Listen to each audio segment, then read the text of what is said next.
Uncle Bean. Banange mwe bali kusaba Uncle Bean nze sisa kuyimirira mu kintu ne sikimaliriza. Bwe ntandika ekintu nino kimaliriza. Uncle Bean alabise. Uncle Bean twamufunye, Uncle Bean tuteesemu amaanyi ne babizonto n'abalala batuyambyeko. Naye obuzibu bwe tulina nti kakati ku ssaawa zino wenjogerera tali mulamu bulungi ate n'essimu talina.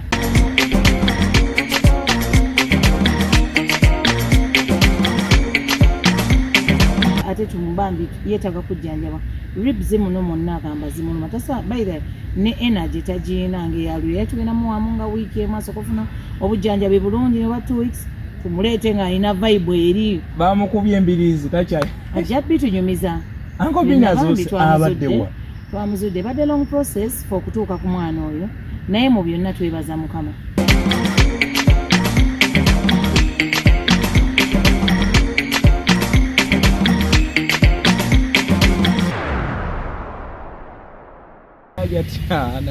Pacho. Toka Pacho. Assalamu alaikum. Ya chitombe bate wezi. Assalamu alaikum wa rahmatullahi wa barakatuh. Wa alaikum assalam wa rahmatullahi wa barakatuh. Zanso kulaba. Kale mkwano okuba otyanga oli smart leero weekend manya tuli kujja mu Eid. Tuli kujja mu Eid. Nakoba nti wewe nga gondi kandide nga hajati. Tuli kujja mu Eid, tuli kujja mu weekend kale tulina okulabikanga tuli bantu. Tulina oboneka nga tuli smart. Bana abali tubona mwe bali kutubona wano ku chimbo wa updates jametena na wakwiro neno wa banya abarali bateni ba poli mbatangirire muno kimbo wa updates banyeta Pacho kandi na nyingi kusaba msubscribe ndeha channel yange ya YouTube bageta Pacho ibiona nja kwa nibitekayo likinga n'ebindi byona comments zitekeho n'abandi bona obolike biki yetukola. It's a nice evening ogamba aina YouTube channel oyinza ginonyako bagita Pacho byonna byetubadde nga twogera wano ate alina n'ebyenjawulo era byebyo okusangayo kale ginonyeko ku YouTube obeere ng'osubscribinga obeere ng'olikinga n'ebirala byonna nga twali tubikola wano era bwe tukikola nesaidi sebo ndi bulungi nnyo ate nina okubeera obulungi kubanga kale Esanyu gwe munanga agenda maaso n'okubanga ate otugoberera webale nnyo webalire ddala. Leero tuzze mu ngeri ya masanyusanyu. Oli very smart. Ndi mokasinze ziba bayita mokasinze. Kamera kejira bulungi. Tonsamba. Sekolinnya. Bakwita kulinnya kusamba. Tugenda mu weekend ate tugenda malako kisiibo. Bana nga basiramu abali bampereze ku Eid nange sinza ali obulungi nyanti siyakola. Mumpereze ku Eid esimu yange nagibawadde dda. Tokyakola bakugoba ku TV. Wagamba todda mawulire. Sigaddamu. Abantu bange bajja kumpereza Eid ate njiri bulungi nyate nzije wano nga nkomye ko mukaaga kunyumize nti ate bannange byabadde bwe biti. Yes. Nzijira mu vibe Uncle Bean. Banange mwe bali kusaba Uncle Bean nze sisa kuyimirira mu kintu ne sikimaliriza. Bwe ntandika ekintu nino kimaliriza. Uncle Bean alabise. Uncle Bean twamufunye, Uncle Bean tuteesemu amaanyi ne babizonto n'abalala batuyambyeko. Naye obuzibu bwe tulina nti kakati ku ssaawa zino wenjogerera tali mulamu bulungi ate n'essimu talina. Era gwali eyo ng'otulaba. Ennamba yange eyitawaawo osobola contributinga kyonna tuddemu tumufunire akasimu akozese ate tumubambi yeetaaga kujjanjaba. Ribs muno monna agamba zimuluma tasa baira ne energy tagiina ng'eyalwe yatugenda mu wamu nga wiiki emaaso kufuna obujjanjabi bulungi ne 2 weeks tumuleete ng'alina vibe eri. Bamukubye embiriizi takyali. Ajabbi tunyumiza. Uncle Bean azose abaddewa. Twamuzudde badde long process for kutuuka ku mwana oyo naye mu byonna twebaza Mukama. Nze neebaza Mukama kubanga nali ngenda kuswala nga nvuddeyo ne banvuma ebivumo byonna bye banvumye byonna gye mulabye nembanga situuse ku gundi. Mukama mwebaza siswadde era nga kyemmanyi ne wano kamala okufuna bulungi treatment afunemu ku maanyi ennaku 2-3 naye ng'omugobereza ali eyo ku nooti 7 nooti 2 nooti 1 8 nooti 3 mugulire katunda bw'oba osobola. Asobola okugamba nti essimu Yiino ngireese tugimuwe nakyo kisoboka. So agamba nti contributing essimu kisoboka. So agamba nti Wuuno ndeesa afune medication nakyo kisoboka amala okutereera obulungi tulyoke tumuleeta ekyakujjayo ng'akwatiddwa ng'awambiddwa ng'akale abuzeewo nga tetumanyi gy'ali nsikola era neebaza mukama bane twebaza ne abagoberezi b'omukutu guno ogwa Kyembo Updates n'emikutu gyonna abantu badde balowooza nasasulibwa simanya ani yansasula simanyi nothing najja kukola mirimu gwa nakyewa so nagwewa banange mwebale nnyo mwebale ddala badde batutaddeko akapressure akinamwe kemutaddeko kekaletedde abantu badde bamulina okulabika nti bamuyimbude naffe amaanyi getwaddemu okunoonya data okunoonya kutambula wajali twawulidde wali so fena tusikuwalingidde wamu Uncle Bin tugenda mweta ku mukutu guno ogwa Kyembo Updates nga amaze okutereeramuko naye nga kyemba mulina okumanya Uncle Bin alabise Uncle Bin gyali mulamu naye akyalimu obugonvu kubanga gyabadde gwe kyoba omanya buli ekigamba muno mumbirizi asinga owulira ayinza noba kati nga tamanyi wansi w'olubuto yabadde akomplainingako and then I think the chest babadde bamutuuzaako byuma ajja bitunyumiza tetwogedde bingi because twagadde awo mulemuko naye nga ajja kubitunyumiza okay kale Pacho waliwo ekintu kibadde kinumya omutwe era nga njagala kikubuuza olunaku olwaleero waliwo abantu bangi badde nga bajja baŋŋamba nti waliwo embeera ekwatagana ku nsonga y'obufumbo ku kasozi awo oba kasozi oba mu kikko oba wonna bayitangawo ekanani nti omusumba tusembeyo nakano kukakatono kano katono kati katono ojja kuddayo ge lwakisakoogera mbu kituufu mama kyaki Susan Makula ne pasita basalawo nnyo ku muntu agenda okuwasibwa mu kyaki naani alina owasaani saagala kukonjera abantu bakatonda nyenze mbadde mbiwulire eyo kituyako tumalize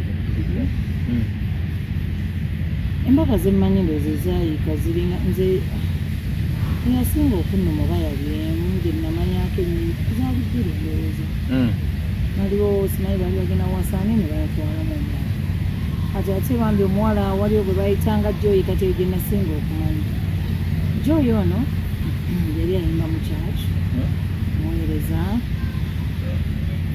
and then Dennis mukulu oba omumanyi yatuba yepite wa musumbu bamanyi Dennis mugagga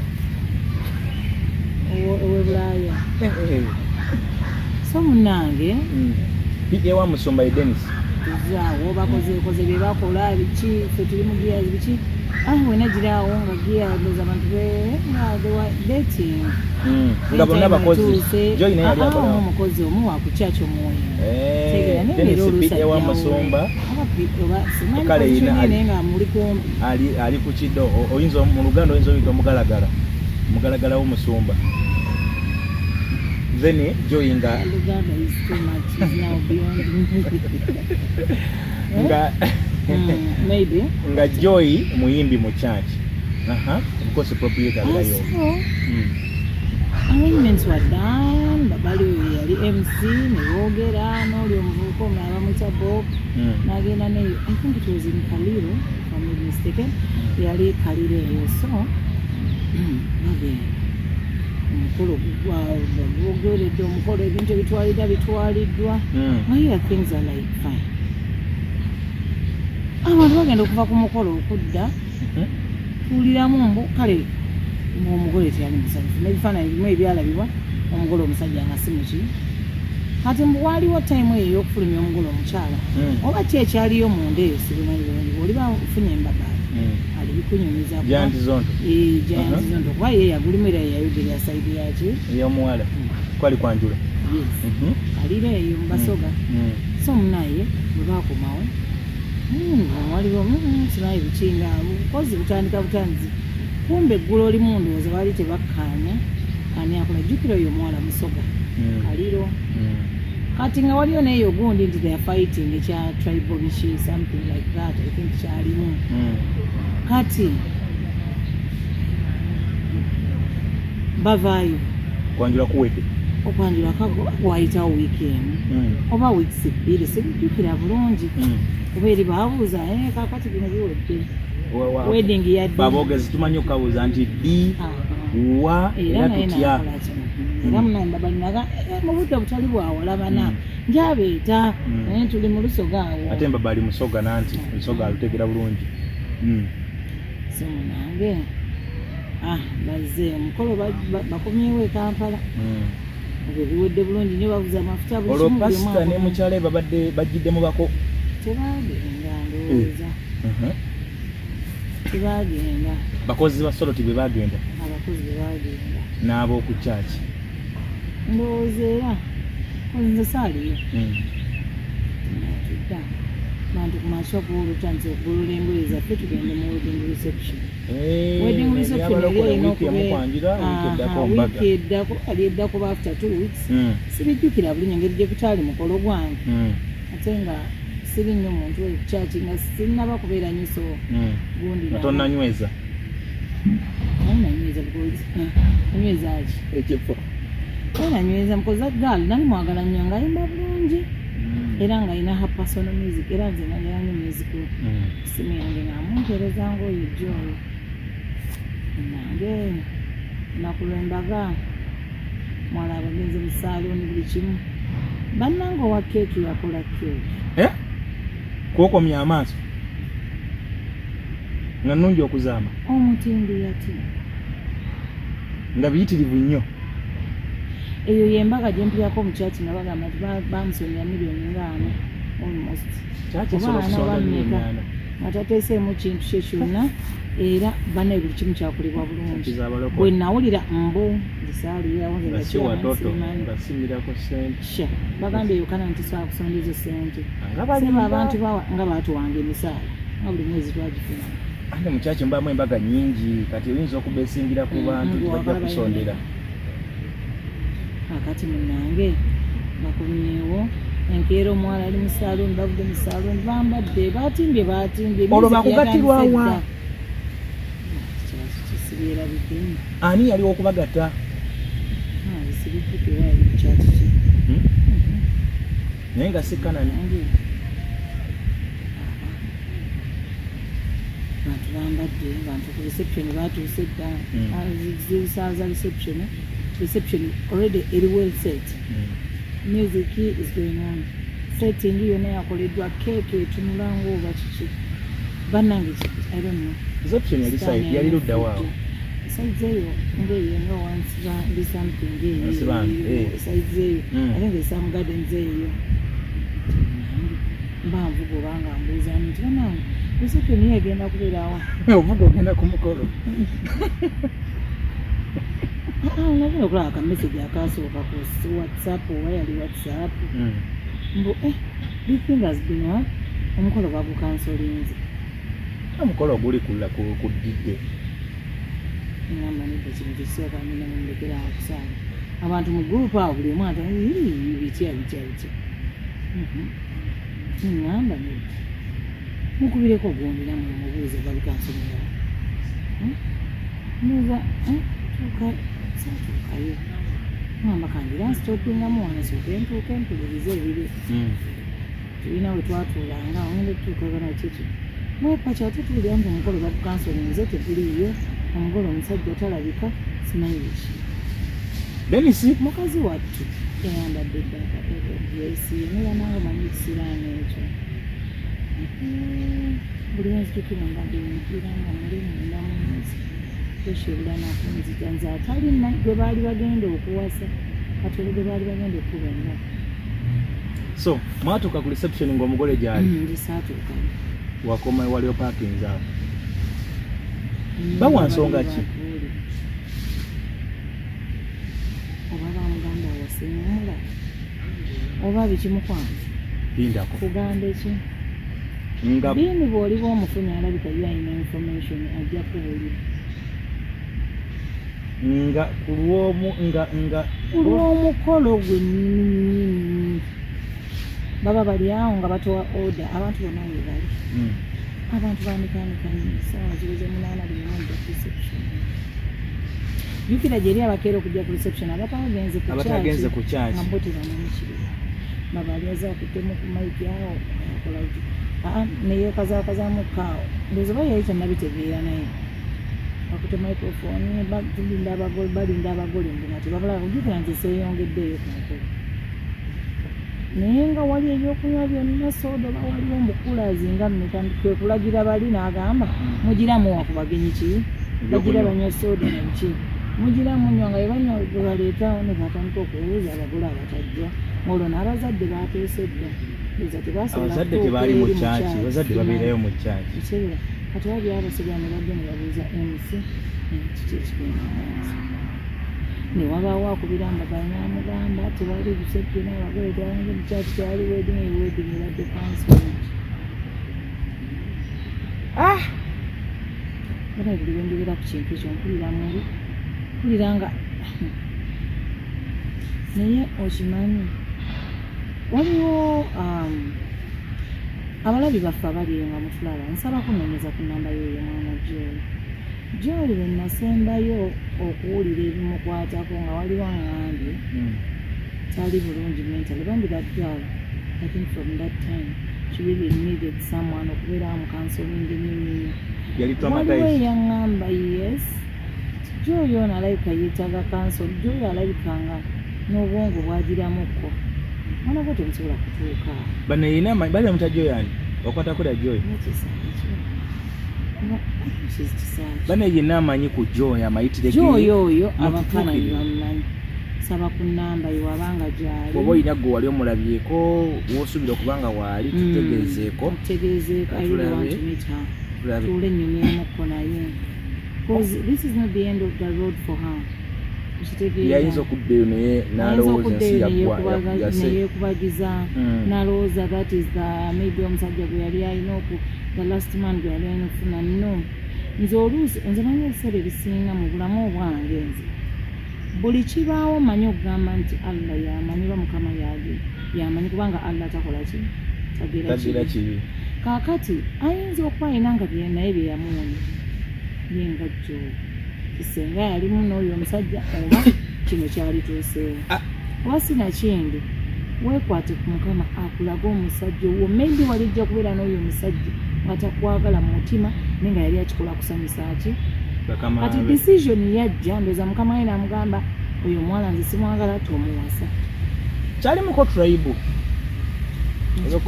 wangambye the tribe already mbaga kigambibwa mbu kubanga omuwala oyo yali nnyo ku lusegere lwani Mama Teddy ate nga walulimi lwe lumu naani ne Mama Teddy sazze wano kulwana lutalo lwa Mama Teddy obaani bannange temunkwata bubi era ag'amannya nga teddemu lwakugusamboze eno yes Joy yali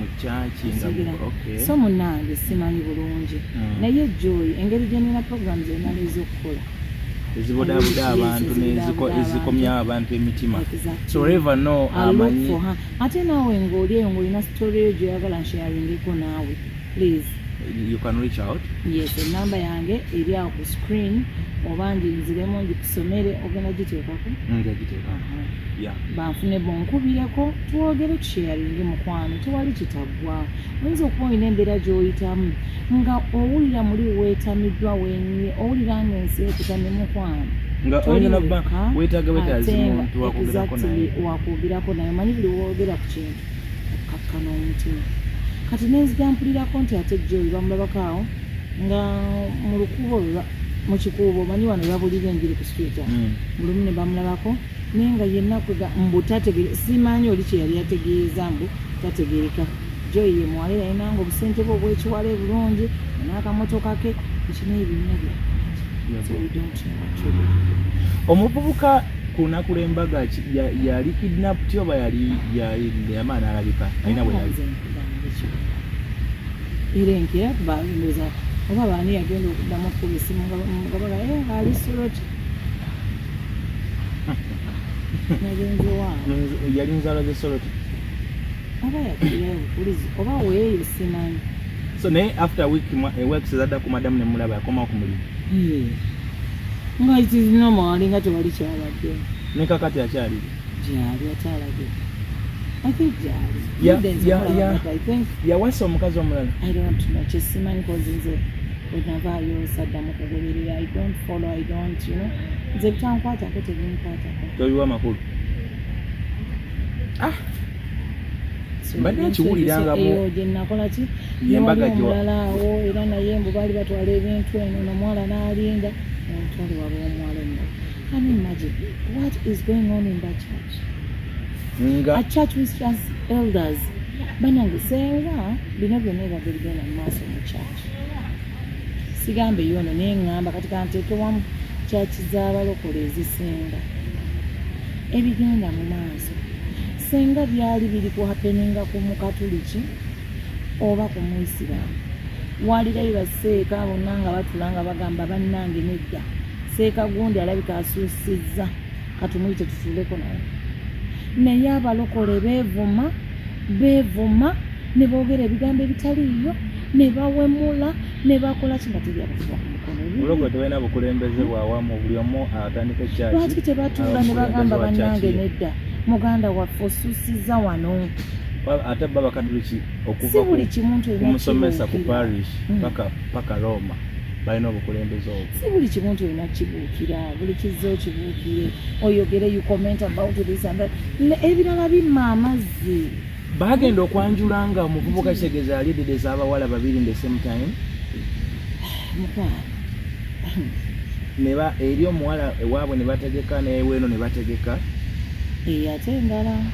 Eyo ndala. Nga church erina abasumba ne ba elders n'abaki naye ne bakikiriza kibeere bwe kityo.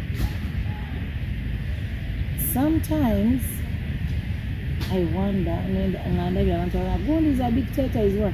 But there are also people who dictate. Now, when I wakanga, you dictate wakanga tonani. Now you dictate at office, ninga tonani over. Ninga temugira kumala so and so is a dictator. Gani vakosi na gani pela uchite. Sebi tunge ushtege. Nienda kubuza nsigaza ibibuzo bibiri ukankusibira tosagala kulu Esanyu.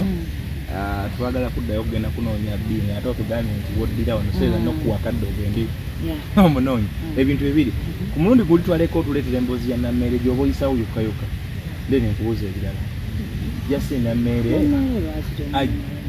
takwata simu yange nagezezaako naye takwata simu yange ate byetagisaamu okugenda onoonye baani ate awo kiba kiwanvuyemu naye nammeera kuba yali producer mu show idea ajja atera avaawo ati yamalayo emyaka emeka ntunuliranga ekitaate emyaka n'omwezi tegwawula ndowooza yajja atya any other person we baleese ali hired a qualified person very qualified than the others. Yakola yasaba omulimu. I don't know. Yakola interviews. Also seeing someone from somewhere collected the proposal here. I collected the proposal here. You buy and I'll do ABCD. Yes, normally tell them to and they said and I will producer and I call chino and I call chili morning show Nadia too long up set it Makoli. To undo that. Mukumuleta awo nitandika okukola. I think the first day, second day, third day. Aweke mubese sibijjukira bannange byadda munansonyiwa. So one morning oba n'alagira ani manager yigane manager nga tukola naye saagala mentioning amani. Mwali mushonga muli ba presenters mwena naye nga ye ali mu contract agamba Gundi yogera kino kuba wali abeera ne talk back. Bagamba kola booti ne booti. Nedda mukole bwenti nabagambye mwogere ku kino ate mukikoze bwe okyogera nga producer yenna abira ina right okubuuza okugamba lwaki mwogere ku kino ate nga nabagambye kino twakanyiza nti tugenda kola ABCD tugenda kwogera ku kino na kino. How comes ate mwe mukozi bwe muti segeera era mbya TV program etambula oyo asooka kunoonya producer waayo. Exactly. So kakati munnange there and then twagenda okulaba omukulu ng'avudde mu mbeera set n'agamba nze ne yeyambulako Gundi lapel najjeka nze mwana omutoto ajja kujja ntawanye maze ebbanga ku mulimu gwange sigenda kukola biki kimbivuddeko ngenze n'abiteekaawo ebintu n'afuluma n'agenda ku mmotoka era bakwata mukwate wali ng'agenda kufuluma ne bamwegayira bannange togenda bannange mukulu bannange taata yali ajjuka kukolera station yali yegoba mu program kati kyesimanyi kyetaaga kubuuza ye. So that is the incident yaliwo ndoza buli omu agaana okwetondera munne nga buli omu alaba nti muzito osegeera naye nga nze ku lwange nalabanga bonna ababiri baali mu nsobi etya ono fine yajjanga producer naye wali kye bayita general manager matches tuli mu kukola naye bwe tufuluma studio nziramu okubeera bosi wo bw'obeera wali morning show oli producer wange wetufuluma show ndi manager wo general manager, you get him. So learn how to talk to your general manager, even if only producer. Atena with general manager, learn how to appreciate obokuliriza producer of yakugamba. Togamba lwakuba ndi general manager, ndi manager yeju kyecho nze tebangamba sikolako mistakes no. Shwe bagenda kunyuma ate shwe bagenda manager. So katina meri yalemo okumanya nti oli aweva wano ye producer ne ate ye mukamawe. Naye gira naye ndoza mutone tali nungi enyiza boss. Ne boss yalemo okumanya nti mushowan bantwala. Exactly wali responsible for this show. I have to mugondera. Kitegeza bwe balinga ba. So I think they sat down, they disagreed on certain things nagamba ngenda. So mukugenda, I think she had signed her contract. Nindi yansembeza period again. We get what for them contract. Contract yali abanga. These are 2 years. Myaka ebiri. These are 2 years or a year or 2 years. I'm not so sure. Company necessary. Abagamba njagala sente zange na condition. But I think she was given that money. Oh. Naye bwe baali bamu hiringa manager ono tiyali mu nga batudde ku meza ne CEO na. I don't know. It's tumukomeza bwatu bwe yagenda. Okay, kati njala kusembera ki biri byonna binambivuddeko. Tuli ku Kimbo updates, tuli wano wa Pacho watu kyaziza tukole ebintu bino. Obo mwagalo jja waneewe. Balagirira wange. Oyo besigikiriza kulaba wange. Wali abadde basaba enamba yange banzire mungi basomereko. Enamba eri noti 7 noti 2 noti 1 8 noti 3 mu luzungu eri 0701 0702 sorry 0702 011 803. Tukyagenda mu maaso n'okunoonya Uncle B nate nga twagala tusaba ffenna oba mulamu oba muki tumufune era gwali eyo bangi badde basaba kanamba kange enamba ngibawadde eri registered agala okunteerako kyonteereddeko nga gundi bwakugambye osobola okukola kyagala to you come in my inbox twogere. Okay. N'omuntu yenna amanyi ku mayitire ga Joy. Yes. I really want Joy. N'abantu abaddeko mu mbeera ng'eya Joy. Abantu abaddeko mu mbeera obadde ne mu mbeera esingako banaawo jangu nnoonyaako mukwano kubira akasimu ako tunyunyemu tusisinkane tugwamu ssuubi mukwano. There is life after everything. Zitatange bwe yafa nali simanyi nti ndimala even eya ne family members baga leero omuwala ndoza mu baana bonna nzike yali asinga okwagala. Nina omwana gwena nze nali nsinga okubeera so friendly to him. Nina omuvubuka wange aliyo Kayunga bazadde be mama we yafa taata we teyamulabako naye baali bafa akawuka kana kamukenye n'omwana ng'alina naye jjajjawe yali amulabira naye n'afa naye mukufa tebamuwa bino bibagaba gabaga nti kugenda kufa tetubasobola kitukuwa gwe naawe saawa olina ogoberera maamawo nekyewuunyisa munange omulenzi yakula n'essaawa zino alina ne family alina omukyala alina omwana yadde akawuka akalina naye ali mu life ennungi nnyo. By the way time egenda kutuuka whereby we talk about everyone. Yes. Gwe omuntu akebezeddwa ng'olina HIV bangi they are living with HIV nga they are positive naye ate nozaala n'omwana wo nga ali negative banange ate wonzizaawo ate awo mbo kati abantu bonna abalina embeera eyo bayite ku namba eyo tujja kubakwasaganya. Oyinza okubanga yes kyagala maybe kulaga of course I'll not show your face naye nja kunyumyamu kubonayo mukwano. Pacho njagadde nkubuuza ekibuuzo kino nalabye nga gwe oyinza okukinziramu. Oli mukyala, oli muzadde, oli mufumbo, oyinza obanga okulaakulanye n'ebbaawo nga mwina bye mukoze nga abafumbo ababiri nga abazadde b'abaana. Naye nina ekibuuzo kinjagala okubuuza ku musajja n'omukazi ani yandisoose okufa oba ani asaana okufa? God forbid fena tulibakufa gyetulaga naye nina ensonga lwaki nkikubuuzizza ani yandisaanye okusooka okufa n'alekaani nedda kati kitwale nti buli omu tulina okufa ffenna tupulayinga different roles so nze sisobola gamba nti gundi yalisoose okufa kubanga ffenna in a family a woman and a man we playing the same roles obonfuna bulungi nti the responsible dads quote me properly aba bali responsible si bana bagenda huwa musomomu yabayitanga spam donors abagaba enkwanso yena agenda olumala nti ono yategedde nti ono ali lubuto ngadduka ng'agendewo ngategera so kakati nga tayina care about this woman. So I'm talking about the responsible fathers who are out there. Nti tukola roles za njawulo taata manyi Uganda kati yakugattagatta ate bwe mutakwatira wamu zizi family zolaba nga tezikola ki however little you get both of you naye we mukwatira wamu tonalese 10 n'one 10 tugattira wamu we do something naye abakazi ate abaami batulaga omusaala tulina engeri ate gye twagala tufugemu ssente z'omusajja nzitegerere ate nga tubulanga n'abamu ne bw'aba azirina mu mpale takyayogera naye nga kyava ku kintu the women want to do what so fenne waka buli omu alina roze taata ayinza okugamba nze fees ne rent yange ebyokulya awo nja kuba nyambangako awo chipi naye do it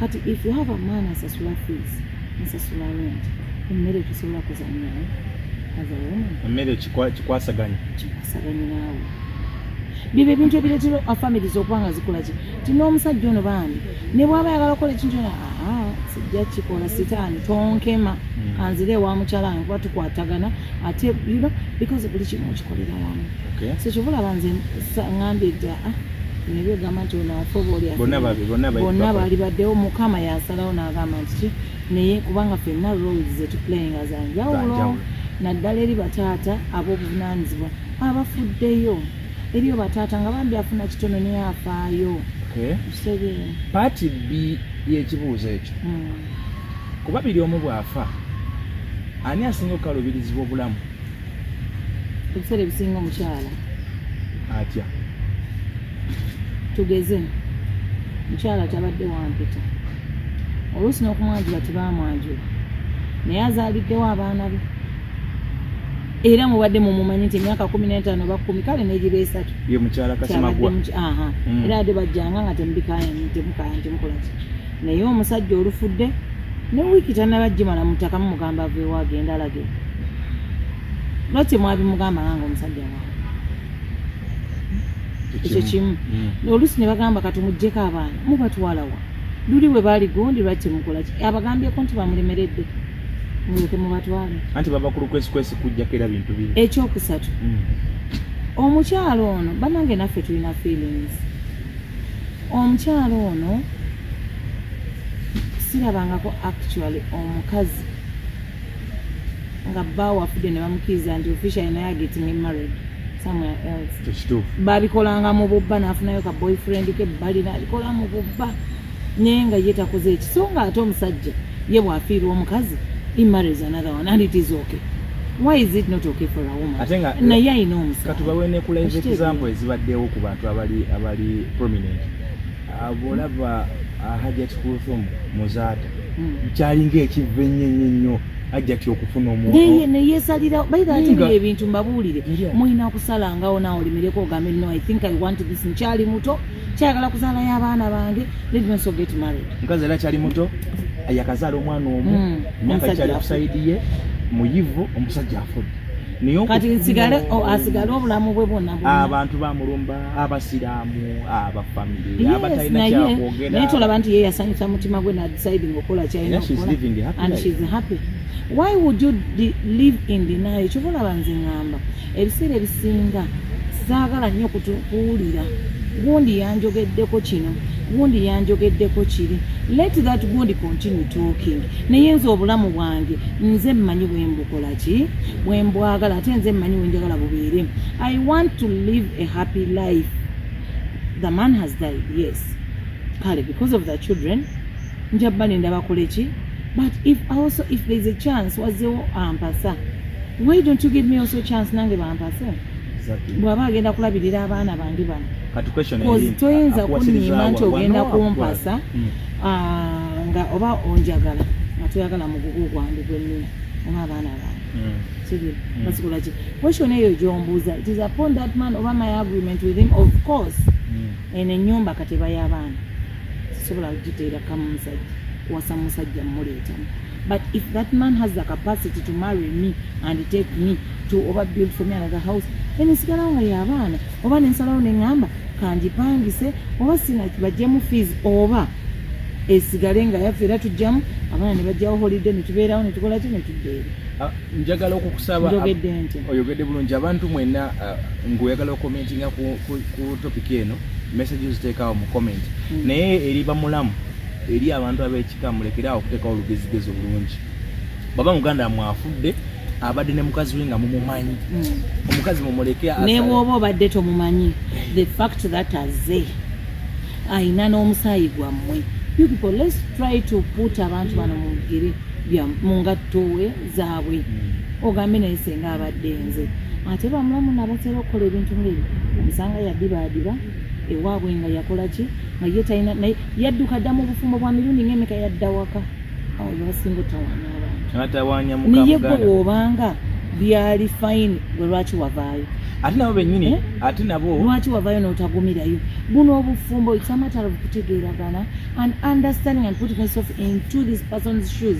Balamu muleke ku making that thing so hard for these innocent women n'abaana. Ekirala kye nalabye nti oyo tatufaanana okufaanana who told is Uganda ate wafaana yafaana jjajja okitegeera. Waliwo kye nalaba abasajja bo abasajja nti abatere basinga okubonaabona mu mbeera kituufu. Abasajja oyinza okulaba ye mu weeks bbiri nga batandise n'okukubiriza enkiiko z'okuddamu okukola ki okuddamu okuwasa naye no ku mukazi nga kyabulabe ne we bawulira obuwulizi nti gundi nalabika ennaku zino yatandika okugira omukyalo ono asoobayo okukitegeera ne mu baana bennyini. Ebiseera bisinga abakazi waliwo abakazi babalekera abaana omukazi n'atoba n'abaana be ng'omusajja afa naye bw'amanga omukazi yanfudde ogenda okulaba omusajja bamugyeko abaana abato katubatwale baganda ne babamuggyako yasigaza obulamu bwo atajja kusobola kulabirira abaana. Yes, awo bayinza kuba bakikola bulungi nti ng'omusajja ayinza okuba actually si ayinza okuba tajja kusobola olw'okuba nti alina obayiiza emmere fiizi buli kimu. Then n'ekirala kiri nti babeera tebali so sure on another person who is coming oba okitegeera nakyo ekyo kalenze for that it is okay. Naye oli bw'abazze ate nabwe bw'oba ozze mu maka nga bakugamba mama abaana abo yafa, lwaki abaana bano oba obayisa bubi? Because you don't know your tomorrow. Nawe oyinza zaalayo kamu oba n'otazaala nawe nofa oba nawe n'ozaalawo kamu oba n'ofuna accident oba biki tomanya bino ebintu bannange. Let us try to be good. Eyo topic ejja kubeera ya lunaku lulala eya abakyala abajja ne musanga abaana mu maka lwaki mwefuula nga abanamu abatali bazadde ne mutulugunya abaana. Naye nange ndi kusadi abakyala bandi abakyala babonaabona nnyo ng'omusajja afudde abakyala babayisiza ddala bubi nnyo yenno kati gana amateeka tobadde wampeta tobadde waki naye kaakati gavumenti erina gundi ennaku gye yakola era ndowooza tugenda kubanga ffenna tuyambibwa kyenkani kati ate waalingawo ne kino tukoze ffenna omusajja afudde omukazi asigadde mu bintu kaakati ye omukazi bw'afa lwaki ye omusajja tagabana? Etteeka lino epya likyogerako lino lyo likyogerako naye luli tekyalingawo naye kaakati noonaafuneko n'oli wadde si wampita naye nga mukimanyi nti mukazi we n'abaana balinawo balina percentage gye bakola ki actually bawa baana etteeka litunulira nnyo baana yadde kunawulira ku baana kale naye nga nabo bakoze eki naye tulinga bali si bampeta simanyi baana baki ani akugamba Pacho njagala kusiibula leero nabaga tugenda kwogera nnyo tuli mu modu za Uncle B. Bwetyo tugenda kubanga tutunulira ensonga ez'enjawulo nga era twongera okukiddamu kikkaatiriza nti oba olina embeera gy'oyitamu oba oyagala okwetaba mu biboozi bino ntiisa ekiboozi naye nga kikyosa obulamu bw'abantu abamu badde nina famire gye mbadde nwanirira ensonga lwaki nakireeseko baabwe yafa abakyala bali babiri baabwe yafa naye tebaali mu maka ago yawasa yasooka n'agenda nawasa eyokubiri naye n'agenda no naafa nga talina yali musajja bano abakyakaze nnyo abaagala ensonga z'abakyala naye nga bano abakyala buli omu alina abaana basatu omulala alina babiri omugatte gwe abaana bataano ku bakazi babiri kati ye bwe yafiiridde bw'ati yafudde alisinga ng'ali mu nnyumba ye yekka naye nga mwannyina yabadde ng'amulabira so okuzika bwe kwawedde mwannyina n'ateekawo embeera ey'amaanyi ennyumba yange nze ndabiridde yasooka kwagala nnyumba kampani omusajja yali akolera baweereza sente z'amabugo agenda n'afumbira omukyala mukulu ali mu 50 above naye yasooka okuteekawo embeera yasooka n'ayagala sente za NSSF n'ayagala sente z'amabugo ge baweereza kampani omwami gyali akolera ezo bazimuwerawo yazikwatirawo nti yabadde ku mulwadde ennyo then kati process nga omanyi ya NSSF nti yetekinga sometime